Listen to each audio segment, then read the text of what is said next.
Jeeva today பார்வையாளர்களுக்கு வணக்கம். இன்றைய நேர்காணலில் தேசிய தௌஹீத் கூட்டமைப்பின் ஒருங்கிணைப்பாளர், சர்வதேச பகுப்பாய்வாளர் பிஜே அவர்கள். ஈரானை பற்றி நம்ம பல நேர்காணல் பேசியிருக்கோம். நீங்கள் தனியாகவும் நிறையா பேசியிருக்கீங்க. ஈரான் போர் என்ன நடந்துச்சு அப்போ கூட நம்ம பேசுனது நினைவிருக்குன்னு நினைக்கிறேன். ஒரு பெரிய பள்ளம் விழுந்தது ஈரானில்.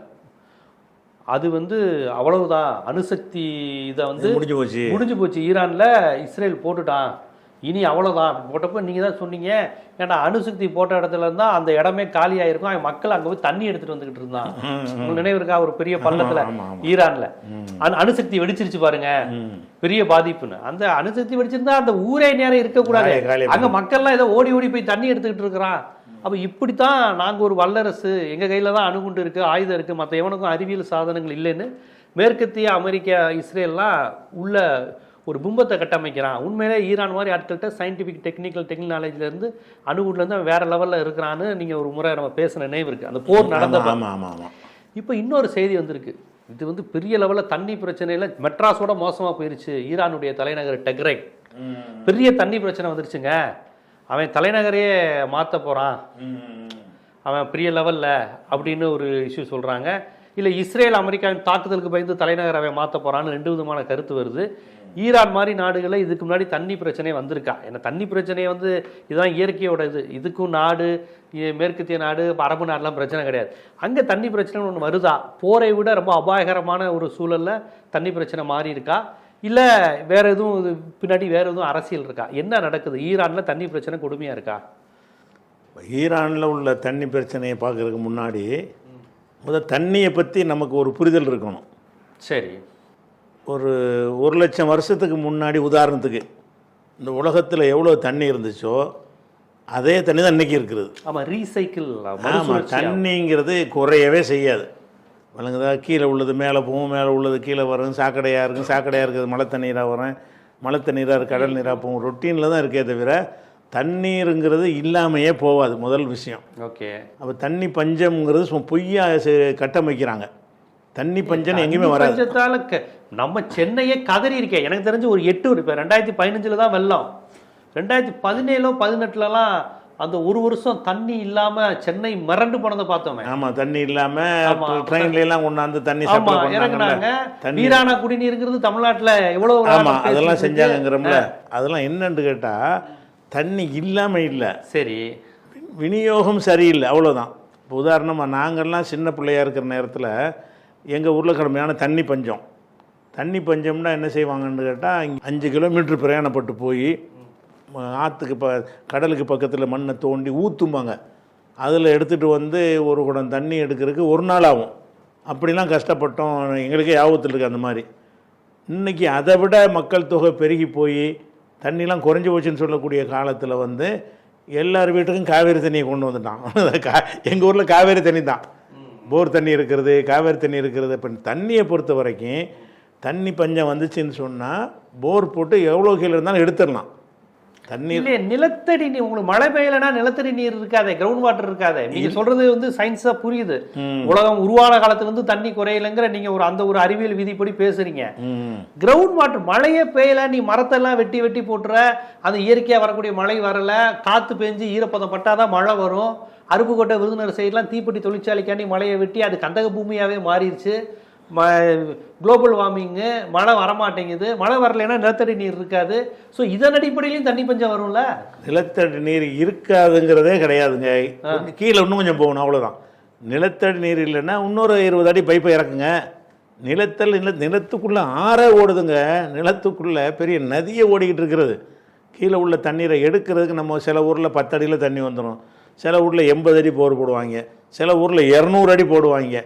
அப்போ 200 அடி போடுறவனுக்கு இவனோட கம்பேர் பண்ணிங்கன்னா ரொம்ப அடியில் இருக்குது தண்ணி.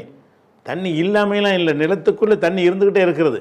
அதிகமாக மழை பெஞ்சின்னு சொன்னால் அந்த நிலத்தை மட்டும் ஏறும் இறங்குமே தவிர தொடச்சிக்கிட்டு போகிற அளவுக்குலாம் வராது. எடுக்க முயற்சி பண்ணால் எடுக்கலாம். அந்த ஒரு வசதி நவீன காலத்தில் அதுக்குரிய துரப்பண கருவிகள்லாம் கண்டுபிடிச்சி வச்சுருக்கிறான். நில பஞ்சமாக இருந்தால் இன்னும் கொஞ்சம் போகிற பெருசாக போட்டு தண்ணி எடுத்துகிட்டு போகிறான். ஒன்று. ரெண்டாவது என்னென்னு கேட்டால் கடல் நீரை குடிநீராக்குறது சவுதி மாதிரி நாடுகளிலே அமுலாக்கிட்டான். சென்னையிலையும் கூட அதை நடைமுறைப்படுத்தியிருக்கிறாங்க. கடல் நீரையே குடிநீராக்குவது. அப்போ ஒரு கடலில் உள்ள நீர் குறையாது தானே. நீங்கள் சென்னை குடிநீர் பஞ்சம் அப்போதைக்கு அது இல்லை. பிறகு யோசித்து பார்த்து என்ன செய்கிறாங்கன்னா, கடல் நீரை குடிநீர் ஆக்கிட்டாங்கன்னா ஏன் தண்ணி பஞ்சம் வருது? கடல் நீரத்தை குடிநீர் ஆக்கிறது ஒன்று. அதே மாதிரி காற்றிலிருந்து தண்ணீர் எடுக்கக்கூடிய தொழில்நுட்பத்தில் இப்போ இருக்கிறோம். நம்ம காற்று போனால் தண்ணி இருக்குது, அங்கங்கே சில கருவிகளை வச்சேன்னா அந்த காற்றை அப்படி உறிஞ்சி காற்றுல உள்ள தண்ணீரை ஃபில்டர் பண்ணி தண்ணி எல்லா இடத்துலையும் இருக்குது. எடுக்கிற ப்ராசஸில் தான் பிரச்சனை, எடுக்கிறது தான் பிரச்சனை. அதனால நவீன இந்த காற்றிலிருந்து தண்ணீர் எடுக்கிற ஒரு ப்ராசரை எடுத்தான்னு வைங்க, ஒவ்வொரு வீட்டுக்கும் அவங்களுக்கு தேவையான தண்ணீரை அவங்க விட்டு காற்றுல எடுத்துக்கிடுவாங்க, கடல் நீர்லேருந்து எடுத்துக்கிடுவாங்க. அது மாதிரி இப்போ செயற்கை மழை பெய்ய வச்சு கூட என்ன செய்கிறான்னு கேட்டால், துபாய் மாதிரில மழை பெய்ய வச்சு வெள்ளம் ஏற்பட்டு போச்சு. பாலைவனம் மழையே பெய்யாத பகுதியாக இருந்தால் கூட அந்த மழை மேகங்களை விமானம் மூலமாக அது ஒரு சில்வர் அயோடைட்னு ஒரு பவுடரை தூவுறாங்க. அது மழைன்னு மழையை கொட்டுது. அப்போ மழை நம்மளாக பெய்ய வைக்கிற அளவுக்கு ஒரு தொழில்நுட்பம் ஒரு பக்கம் இருக்கிறது. கடல் நீரை குடிநீராக்கிற தொழில்நுட்பம் இருக்கிறது. அதே மாதிரி கீழேருந்து நிலத்தடியிலேருந்து எடுக்கக்கூடிய தொழில் வசதிகள் இருக்கிறது. காற்றிலிருந்து தண்ணீர் எடுக்கிற இப்படி 4 வகையாக தண்ணீர் இருக்கிறதுனால தான் இன்றைக்கி ஒரு 50 வருஷத்துக்கு முன்னாடி இருந்த தண்ணி பஞ்சம் இன்றைக்கி தமிழ்நாட்டில் கிடையாது. 50 வருஷத்துக்கு முன்னாடி எவ்வளோ கஷ்டப்பட்டாங்களோ அது அப்படியே உங்கள் பகுதியெல்லாம் வறண்ட பகுதிங்கிறாங்க. ராமநாதபுரத்தை தண்ணி இல்லாத காடுன்னு ஏன் சொல்கிறாங்க? தண்ணி இல்லாத காடுங்கிறது மழையை மட்டும் நம்பி இருக்கும்போது குளம் குட்டையில் தான் குளிப்பாங்க, எல்லாம் செய்வாங்க. மழை இல்லைன்னா வறண்டு போயிடும், கம்மாய் காஞ்சி போயிடும். விவசாயம் செய்வது தண்ணி இருக்கும், இருக்கு. விவசாயம் செய்வதற்கு பத்தாது, பெரிய பெரிய அளவுக்கு செலவாகும். அதிகமான ஆழத்திலிருந்து குடி தண்ணீர் தேவைகளுக்கு போரில் எடுத்துக்கலாம். இப்போ எங்கள் ஊர் பகுதியில் கூட தண்ணி இல்லாமல் நாங்கள் இருக்கிறோம். தண்ணி இருக்கத்தானே, தண்ணி கிடைக்கத்தானே செய்யும். முன்பு இருந்ததை விட இப்போ எங்களுக்கு நல்லா கிடைக்குதா?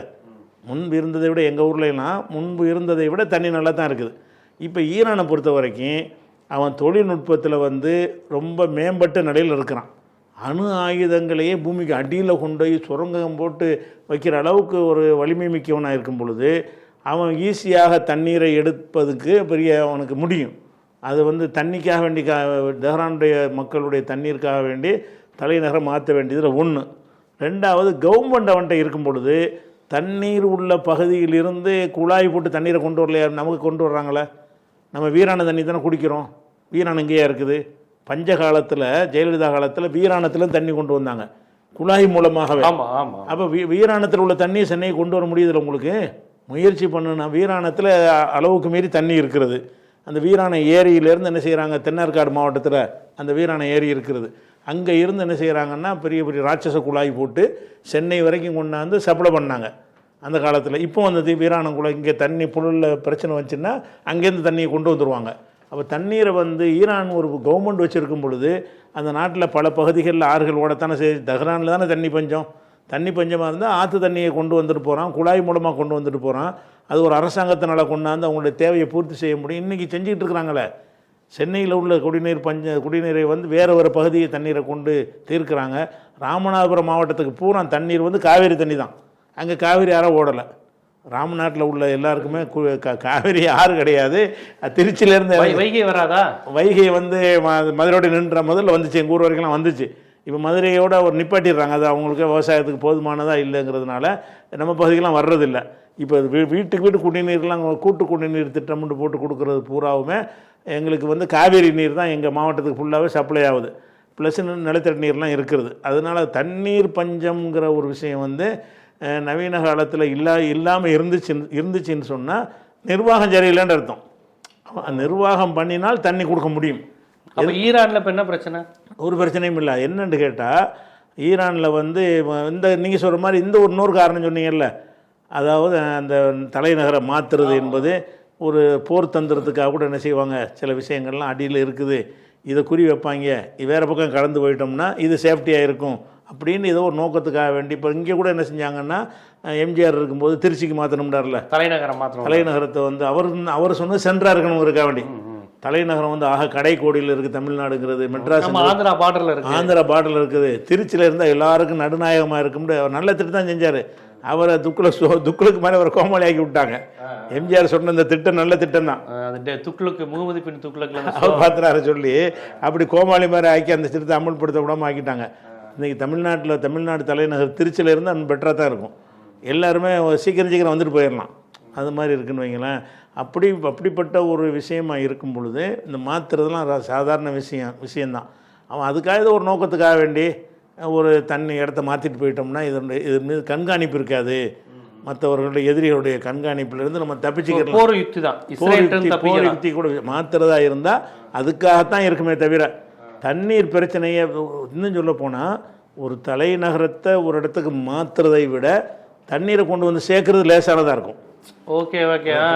பட்ஜெட் வாரியாக பார்த்தீங்கன்னு சொன்னால் இந்த சென்னையை கொண்டு திருச்சிக்கு மாற்றுறதை விட ஒரு வீரான தண்ணியை சென்னையை கொண்டு வர ஈஸி தானே, எளிமைதான், குழாயில் வந்துருமே எல்லாமே. அப்போ பெரிய பட்ஜெட் ஜாஸ்தியாக போயிடும் நகரத்தை மாற்றுறதுங்கிறதுக்கு. அப்போ இது இஸ்ரேலை ஏமாத்துறதுக்காக உள்ளதாக இருக்கும், அல்லது உங்களுடைய வதந்திகளாகவும் இருக்கும். சும்மா தண்ணி இல்லாமல் இருக்குது. சில ஊரில் கிராமத்தில் போராட்டம் பண்ணியிருப்பாங்க, தண்ணீர் கொஞ்சம் தலைவிரித்தாடுதுன்னு இந்த ஊடகவியலாளர்கள் கதை கட்டுறதாகவும் இருக்கலாம் ஒரு காரணம் இல்லாமல். தண்ணீர் பிரச்சனைக்கெல்லாம் தலைநகரத்தை மாற்றவே மாட்டான், எவனும் மாற்ற மாட்டான். தலைநகரத்தை மாற்றுறதுக்கு 100 மடங்கு செலவானால் தண்ணி 1 மடங்கில் கொண்டு வந்துடலாம். அவங்களுடைய தேவையை பூர்த்தி செய்வதற்கு வேறு ஆறுகளில் இருந்தோ குழாய்களில் இருந்தோ செயற்கை மழையில் இருந்தோ கடல் நீரில் இருந்தோ நிலத்தடியில் இருந்தோ காற்றை தண்ணீராக்குவது, காற்றில் உள்ள தண்ணீரை பிரித்தெடுப்பதில் இருந்தோ அவங்க தண்ணீர் பஞ்சம் தீர்த்துருவாங்க. தலைநகரம் மாற்றுறதுன்னு சொன்னாங்கன்னா அறிவுடைமை கிடையாது, செய்ய மாட்டான் யாருமே. பெரிய பட்ஜெட் ஆகும். அது சும்மா ஒரு பரபரப்புக்காக சொல்கிறாங்களே தவிர அப்படி எந்த நாட்டிலையுமே தண்ணி பஞ்சத்துக்கான தலைநகரத்தை மாற்ற மாட்டாங்க. அது தண்ணீர் பஞ்சத்தை தீர்க்க முடியும். என்னென்னு கேட்டால் அது கொஞ்சம் பட்ஜெட் ஆகும், கொஞ்சம் செலவழிக்கணும், சில ஏற்பாடுகள் பண்ணணும். அப்படி பண்ணால் சரியாக வரும். அது போக நம்ம சென்னையிலலாம் இப்போ குடிநீர் பஞ்சம் வந்துச்சு, அதெல்லாம் குடிநீர் பஞ்சமே கிடையாது. ஏன்னு கேட்டால் நம்ம தண்ணி பஞ்சம்ன்றமே அந்த தண்ணியை எல்லாத்துக்கும் அந்த தண்ணியை நம்ம பயன்படுத்துகிறோம், நல்லா வழங்கணும். குடிநீருக்காக தரக்கூடிய தண்ணீரை தான் நம்ம சம்பில் போட்டு ஏற்றி அதை தான் கக்கூசுக்கும் பயன்படுத்துகிறோம், அதை தான் துணி துவைக்கிறதுக்கு பயன்படுத்துகிறோம், குளிக்கிறதுக்கும் பயன்படுத்துகிறோம். ப்ளஸ்ஸு குடிக்கிறது கூட அதை பயன்படுத்துறதில்ல, எல்லாம் கேன் தண்ணி வாங்கிக்கிறாங்க. குடிக்கிறதுக்கு தான் தண்ணீரை அவன் தர்றான், குடிக்கிறதுக்கு மட்டும் யூஸ் பண்ணால் தண்ணி பஞ்சமே வராதுன்றான். அதை நம்ம வேறு மாதிரி லக்ஸுரி எல்லாத்துக்கும் பயன்படுத்திக்கிறோம். எல்லாத்துக்கும் பயன்படுத்துறதுனால ஒரு தட்டுப்பாடு வச்சே தவிர அவன் குடிநீருக்கு தனி இதுக்கு தனி ரெண்டாக பிரித்து வச்சுருந்தான்னு வைங்க. நீங்கள் குடிநீருக்கு நாங்கள் புள்ளலியாரில் தண்ணியை தருவோம், மற்ற பர்பஸுக்கு நிலத்தரில் எடுத்துக்கிறோங்க அப்படின்னு விட்டுருந்தான்னு சொன்னால் சென்னைக்கு தண்ணி பஞ்சமாக வந்திருக்காது. இவங்க குடிநீருக்கு வழிகால் வாரியம்னு பேரை வச்சுக்கிட்டான். அதை கொடுக்குற தண்ணியை பூரா எவனும் குடிக்கிறது கிடையாது. இப்போ நம்ம அந்த தண்ணியை குடிக்கிறோம். உங்கள் வீட்டில் முனிசிபாலிட்டி தண்ணியாக குடிக்கிறீங்க இல்லை, நமக்கு கேன் தண்ணி அந்த தண்ணியை வாங்கி தான் நம்ம குடிச்சிக்கிட்டு இருக்கிறோம். பெரும்பாலானவர்கள் ரொம்ப கம்மியான ஆளுக்கு வேண்டாம் அந்த தண்ணியை குடிப்பாங்க. அந்த தண்ணியை தான் நம்ம எல்லாத்துக்கும் யூஸ் பண்ணுறோம். குடிநீருக்காக தரக்கூடிய தண்ணீரை குடிநீர் அல்லாத தேவைகளுக்கும் அதுதான் பயன்படுத்துறதுனால ஒரு தட்டுப்பாடு வருது. அதனால் கொஞ்சம் பிளான் பண்ணி திட்டமிட்டார்கள்னா அதெல்லாம் தவிர்த்திடலாம், அது இல்லாமல் ஆக்கிட முடியும். அதனால் தண்ணீர் பஞ்சங்கிறது ஈரானில் இப்படி தலைவர் ஏதோ ஒரு விஷயத்துக்கு நம்புற மாதிரி இல்லை. கண்டிப்பாக ஈரான் அரசியல் மட்டும் இல்லாமல் ஒரு இயற்கை சூழலியல் அரசியலுடன் பொருத்தி இதை நம்ம எப்படி புரிஞ்சுக்கணும், அது எந்தெந்த வகையில் அரசியலுக்கு பயன்படுதுங்கிறத ஜியோ பாலிட்டிக்ஸில் இந்த என்வாயர்மெண்ட் பாலிட்டிக்ஸும் ரொம்ப அவசியங்கிறத ரொம்ப விரிவாக எடுத்து பேசியிருக்கீங்க. மிக்க நன்றி.